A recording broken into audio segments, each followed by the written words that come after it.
నూతన నిబంధన విశ్వాసులైన స్త్రీలు చెవులకు రింగులు ధరించవచ్చా, ఆభరణాలు ధరించవచ్చా? ధరించవచ్చు అని అంటే ఎంతవరకు ధరించవచ్చు? ఓకే, నూతన నిబంధన స్త్రీలు ఎవరు కూడా ఒక్క ఆభరణం కూడా ధరించడానికి దేవుడు వాక్యం ఒప్పుకోదు. అసలు ప్రభువును నమ్ముకున్న తర్వాత దేహమునకు ఏ గాయం చేయకూడదు, ఎందుకంటే ఈ దేహం ఆయన సొత్తు. మీలో ఎవరు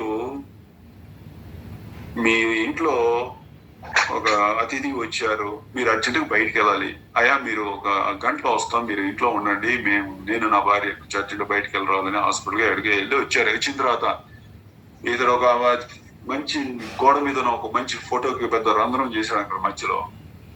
కోపం రాదా మీకు?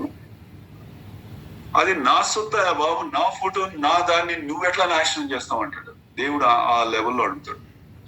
నేను నీ దేహాన్ని నేను కొనుక్కున్నాను, నేను ఓనర్ని, నీవు ఆ దేహాన్ని ఎట్లా నువ్వు గాయపరుస్తావు?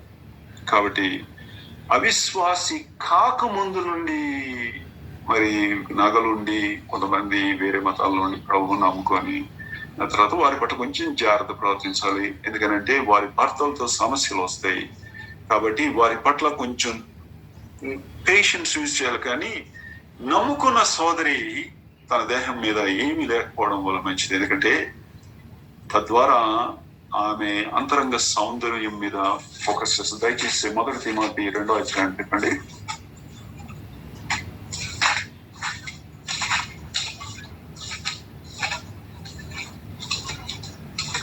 1 తిమోతి 2:9 వచనం. మరియు స్త్రీలు అనుకువయు స్వస్థ బుద్ధి గలవారయుండి తగు మాత్రపు వస్త్రముల చేతనే గాని జడలతోనైనను బంగారముతోనైనను ముత్యములతోనైనను మిగుల వెలగల వస్త్రములతోనైనా అలంకరించుకొనక ఇవి గనక చేయకపోతే 2 బహుమానాలు ఇస్తా అంటున్నాడు.